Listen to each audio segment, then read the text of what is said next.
Boa noite, sejam bem-vindos. Hoje nós teremos a nossa primeira aula, né, ao vivo de matemática para professores. E eu vou explicar para vocês como funciona o método que eu criei, que eu desenvolvi, e que a gente vai usar e aprender a usar ao longo desse curso. Tá? Esse curso tem a duração de 3 meses, serão 7 aulas ao vivo. Ao longo da semana eu vou disponibilizando outras aulas mais aprofundadas, que eu vou gravando para vocês, aulas pontuais ou aulas mais teóricas, mais dinâmicas. Eu vou gravando e vou colocando para vocês. Todos os dias terá uma aula nova, tá? Na plataforma da Hotmart. Essa aula vai ficar disponível a partir de amanhã, tá bom? Eu desenvolvi um método que eu chamo de os 4 pilares da matemática, porque toda vez que acontecia, né, de estar conversando com alguma professora ou com alguém, tinha sempre aquela, mas a matemática que a gente ensina ou a matemática que a gente aprende? E, na verdade, não existe, né? Matemática é matemática, ponto. O que muda é esse olhar sobre a matemática.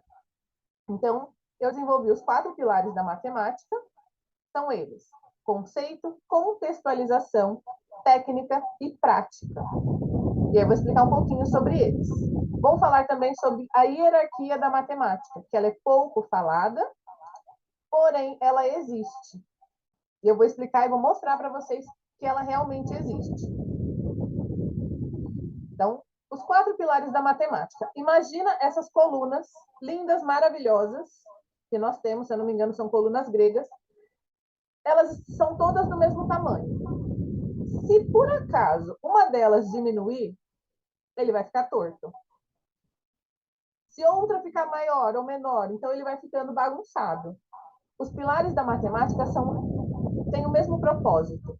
Você precisa trabalhar os 4 alinhados para que a criança construa uma base sólida e vá aumentando o seu repertório, sempre com os 4 pilares alinhados. Então, lápis e papel na mão. Conceito. O que é o conceito? O conceito é a ideia, né, do conteúdo, é a parte teórica que a gente vai aprender, que a gente vai ensinar. Então, por exemplo, na adição, nós temos 2 conceitos: o de adicionar e o de juntar. No primeiro e no segundo ano do fundamental, faz diferença se você ensinar ou não esse conceito, né? Na BNCC, vocês vão ver nas próximas aulas, ao longo desta semana, que lá está dizendo que você precisa ensinar o conceito de juntar, de repartir, tem vários conceitos lá. É o conceito, é a ideia principal. Como que eu trabalho isso? Vou te ensinar. Onde eu uso? Em todos os conteúdos, para todos eles, em todos os momentos. A adição tem 2 conceitos. A multiplicação tem 4. Só um deles está ligado diretamente com a tabuada e com a divisão. Então, quando a gente fala a multiplicação e a divisão são inversas. Não exatamente. Porque a multiplicação tem 4 processos mentais, 4 conceitos, e a divisão só tem 2. A divisão só está ligada diretamente a um desses conceitos da multiplicação. Então, isso vai bagunçando um pouco a cabeça da criança, porque a gente vai passando informações que nem sempre são verdadeiras. Às vezes porque a gente não sabe também. Mas eu vou te mostrar, tá? Não precisa ficar nervoso, nem nervosa. Então, a gente vai usar isso em todos os lugares. Quando você entende esse conceito, fica mais fácil de você usar a técnica ou usar a prática, que são os próximos. Então, como que eu vou fazer isso? Com situações lúdicas, com brinquedos, com brincadeiras, com jogos. Eu vou ensinando para a criança a usar o conceito. Tudo bem? Ok até aí? Beleza. Então, o próximo é a contextualização. É quando eu pego esse conceito e coloco ele numa situação problema. Então, para eu ensinar para a criança a diferença do pensamento da adição, são 2. Eu tenho o de juntar e o de adicionar. Como que eu vou fazer isso? Situação problema. Ela tem 2 bolinhas e ganhou mais 3. Então, ela vai adicionar. Ela tem 3 bolinhas e 4 bolinhas de gude pequenas e 4 bolinhas de gude grande. Quantas bolinhas de gude ela tem? Ela vai juntar. Como que eu faço isso? Com a contextualização. E aí, como que eu uso? Onde eu uso? Em tudo. Todos os lugares, todos os conceitos eu consigo fazer isso. Como que eu uso isso? Eu vou usar isso com brincadeiras, com situações problemas, com ficha de perguntas e assim por diante. Então, a contextualização é a parte prática do conceito. Depois eu tenho a técnica, que nós adoramos muito, muito, muito. Uma delas é a tabuada. Tabuada é técnica. Técnica e prática junto. Você ensina a multiplicação, a técnica da multiplicação e faz. Isso é a prática da técnica. Então, o que eu quero com a técnica? Eu quero ensinar algoritmo, eu quero ensinar fórmula. Isso é técnica. Então, de sexto ano em diante, eu vou trabalhar muito pouco o conceito, porque ele já tem que saber o conceito. Eu vou aplicar a técnica e praticar, praticar, praticar, praticar muito. Por quê? Porque eu quero trabalhar um pouco mais abstrato com o meu aluno. Porém, até o quinto ano, eu preciso ensinar o conceito de forma que ele entenda, que esse meu aluno use esse conceito. Onde cai a técnica? Principalmente na prova. A gente tem que resolver rapidinho para poder dar a resposta certa e a gente tem tempo. Então, se eu ficar pensando no conceito, analisando tudo, vai demorar um pouco mais. Então, eu uso a técnica para ser mais rápido. Como que a gente faz isso? Brincadeiras, prática, a gente ensina na lousa e a gente vou ensinar várias ideias e sugestões. E, por fim, tem a prática. Então, eu ensino a técnica e preciso que meu aluno pratique essa técnica para que ele memorize como essa técnica é feita. Ah, Fernanda, mas você está falando de primeiro ano. Sim, ele precisa entender a adição. Vou trabalhar o conceito, vou contextualizar várias situações. Quando eu ensinar o algoritmo, eu quero que ele entenda, então, que ele memorize o algoritmo. Vou trabalhar vou praticar a técnica da adição. Vou usar, isso a gente usa muito na sala de aula. Né? No dia a dia a gente não usa tanto. Falar, nossa, que vontade de pegar uma lista de exercício e praticar a multiplicação, a fração. Isso a gente não faz, a gente faz na sala de aula. Tudo bem até aí? Beleza? Então, esse é o método que eu desenvolvi para ensinar a matemática, tanto para o professor quanto para o aluno. E aí depois nós temos a hierarquia da matemática, que é algo que muito pouco é falado, porém, sem essa hierarquia clara, nós não conseguimos fazer nada. Então, o que nós precisamos? Primeira coisa, começa a matemática lá na educação infantil, com 4, 5 anos de idade. Ah, eu não trabalho isso. Não pego, não dou aula para o meu aluno de jeito nenhum educação infantil. Tudo bem, mas se a professora que deu aula para ele não trabalhou isso na educação infantil, você vai ter que trabalhar no primeiro ano. Porque senão ele não vai aprender. Você vai patinar, patinar, patinar e não vai sair do lugar. Então, na educação infantil, o que essa criança precisa desenvolver? Senso numérico, letramento matemático, princípios de contagem e sistemas de numeração decimal. A BNCC não fala isso, não com esses nomes.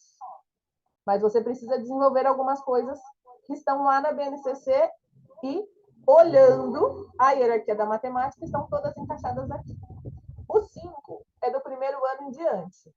Nós vamos ensinar todos eles ao mesmo tempo. Por isso, tem uma aula para cada conteúdo e eu vou ensinando e aprofundando ao longo da semana.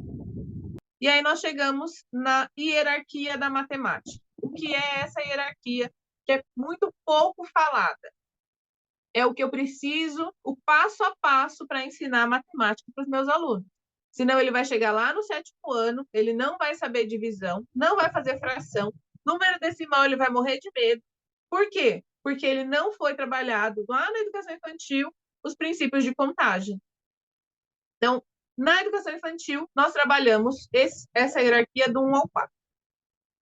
Depois, do primeiro ano ao 5º e em diante, nós trabalhamos esse conceito aí 5, esse número 5, que são os eixos da matemática, que é isso que a gente vai ver na BNCC. Esse do 1 ao 4 a gente não vai ver na BNCC, tá? Mas ao longo dos meus estudos eu fui entendendo, fui tabulando e fui ajustando para visualizar essa hierarquia da matemática, né? Vocês sabem que nós temos 3 maneiras de aprender. O auditivo, então, se a pessoa fechar a imagem, mas ficar só ouvindo, ela aprende. Tem o sinestésico, que ela precisa pegar, tocar, mexer, sentir. Esse é o sinestésico. E tem o visual, que sou eu. Eu sou visual. Então, eu preciso ver, eu preciso escrever, eu preciso tabular o negócio para eu saber exatamente o que eu tenho que fazer, o que eu preciso fazer e me organizar. Então, partindo de mim, eu fiz essa hierarquia da matemática, por isso que a gente não vai ver em livros nenhum. A gente vai ver um pensamento aqui, outro ali, mas ao longo dos cursos que eu fui fazendo, eu fui juntando para visualizar. Tem uma turma de estágio 1, o que eu faço? O que ele precisa saber? Contar até 10? Só isso? Não, não é só isso. Tem mais. Então, tem o senso numérico, letramento matemático, princípios de contagem, numeração decimal. Isso ele precisa chegar sabendo no primeiro ano. Ah, mas eu não fui professora dele no estágio 2 e a professora não trabalhou. Você precisa saber para retomar de forma rápida com ele no primeiro bimestre já do primeiro ano. Senão você não vai sair do lugar. Você vai ensinar, ensinar, ensinar, ensinar, a criança não vai aprender. Então, o que é esse senso numérico? O senso numérico já é inato da gente e dos animais também, eles têm. O que acontece?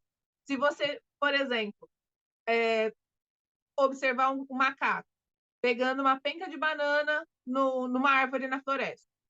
Tem uma penca bem cheia e uma com 2 bananinhas. Ele vai atrás dessa penca cheia, dessa penca que tem mais bananas. Por quê? Porque ele tem esse senso numérico de saber quanto mais quantidade, menos eu vou precisar procurar de novo. Então, eu não vou morrer de fome. Nós temos isso também. Só que, se não é trabalhado, não é desenvolvido, ele não avança esse senso numérico. Então, nós já temos. Isso é algo é uma vantagem muito grande, né, diferente da alfabetização. A gente não tem senso alfabético. A gente vai desenvolvendo aos pouquinhos. Mas o senso numérico de você olhar e falar, aqui tem mais, aqui tem menos, né? Você pode fazer o teste com a criança. Pega um bolinho de nota de R$ 2 e uma nota de 100, qual que ela vai querer? O bolinho que tem mais, porque ele está na quantidade. Então, o senso numérico é inato, porém, precisa ser desenvolvido na educação infantil.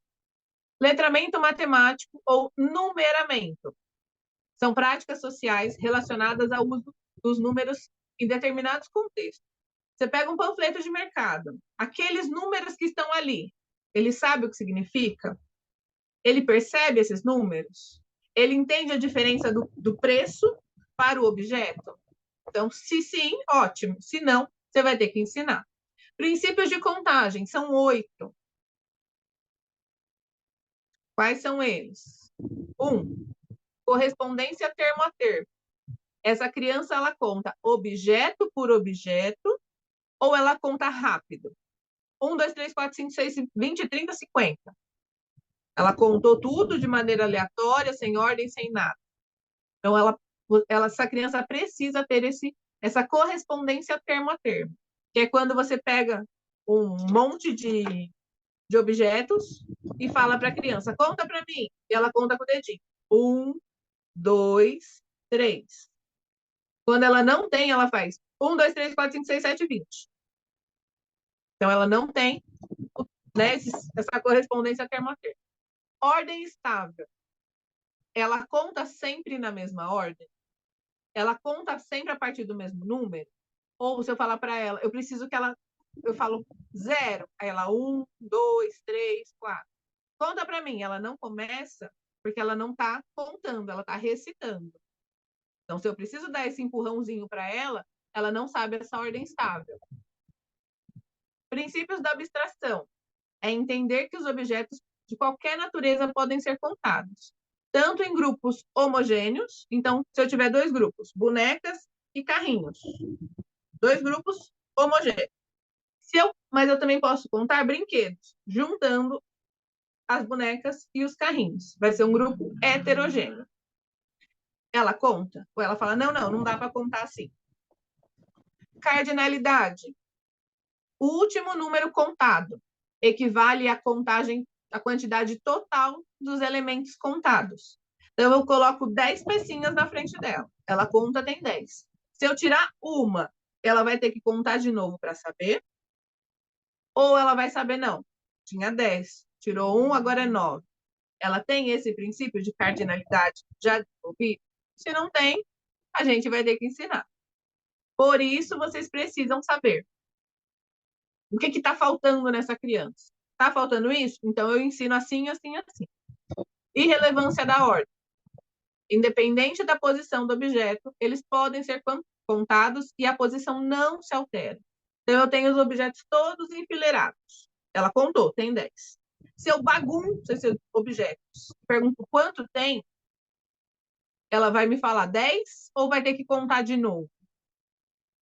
Então, geralmente a gente trabalha isso tudo no primeiro ano, porque elas vêm de uma educação infantil que não foi muito boa, né? Ou até mesmo porque a professora não tem esse olhar, então não sabe que isso é importante. E a gente não aprende isso na faculdade. Procedimentos de contagem. Então, ela tem vários procedimentos de contagem. Contar o todos, então, mesmo recém-contado, sabendo quanto tem, a criança reconta novamente. Ou contar a partir da primeira parcela, a partir do número maior. Então, conta para mim até 10. 0, 1, agora começa no 5. Ela consegue contar? Ela conta assim mesmo? Aí tem as estratégias de contagem que ela vai usar. O que são essas estratégias de contagem? Como ela conta? Ela conta no dedo, ela conta só com a boca, ela conta só na cabeça, ela faz pauzinho, ela faz bolinha, né? Que aí é o desenho. Como que ela conta? Qual é a estratégia de contagem? E tem a recuperação. Então, tem a recuperação direta ou a decomposição. E aí, esse daqui eu vou explicar um pouco melhor mais para frente. Depois que eu trabalhei todos esses, ciência numérico, letramento matemático, princípios de contagem, sistema de numeração decimal, aí o meu aluno consegue aprender, visualizar, usar, brincar os 5 eixos da BNCC. A aritmética, ela não fala aritmética, mas eu sou mais tradicional, mais antiguinha. A aritmética é o ato de contar. Contar, fazer continhas, e assim, né, por diante. Então, para eu fazer contas, eu preciso ter essa parte bem trabalhada. Então, eu entendo como é esse número. Eu entendo que o número pode executar 4 funções diferentes, pelo simples fato de eu usar um algoritmo. Tem a álgebra, geometria, probabilidade estatística, medidas e grandezas. Eu não consigo ensinar essas 5 se o meu aluno não tiver senso numérico. Não consigo ensinar essas 5 se o meu aluno não tiver letramento matemático. Não consigo ensinar os princípios dessas 5 sem os princípios de contagem. Ele não faz nem a adição sem princípios de contagem. Sistema de numeração. Ele precisa entender que nosso sistema de numeração é decimal, ele tem base 10. Se não entender isso, não vai rolar. Que vocês me dissessem se está tudo bem, se tem alguma dúvida, se não tem, se quer que eu explique novamente alguma coisa, porque a ideia é a introdução do curso, né? Vocês terão 7 aulas ao vivo, essa é a primeira, vai ficar gravada lá na Hotmart, e aí vocês vão assistindo ao longo da semana. Eu vou disponibilizando outras aulas, sempre dentro do mesmo módulo. Ah, que bom, Edneia. Sim, tudo bem. Fiquei encantada com esses princípios. Esses princípios eu vou explicar para vocês direitinho, bonitinho. Deixa eu ver aqui. Na quarta-feira, dia 18, tá bom? Vai estar ali. Hoje é segunda, na quarta-feira vai estar disponível para vocês. Vou fazer uma aula passo a passo para vocês, explicando cada um, e aí depois a gente vai juntando e eu vou falando, lembra que isso aqui a gente precisa desse conhecimento, desse conteúdo? Então, eu vou fazendo links para vocês entenderem por que que nós precisamos dessa hierarquia. Tudo bem?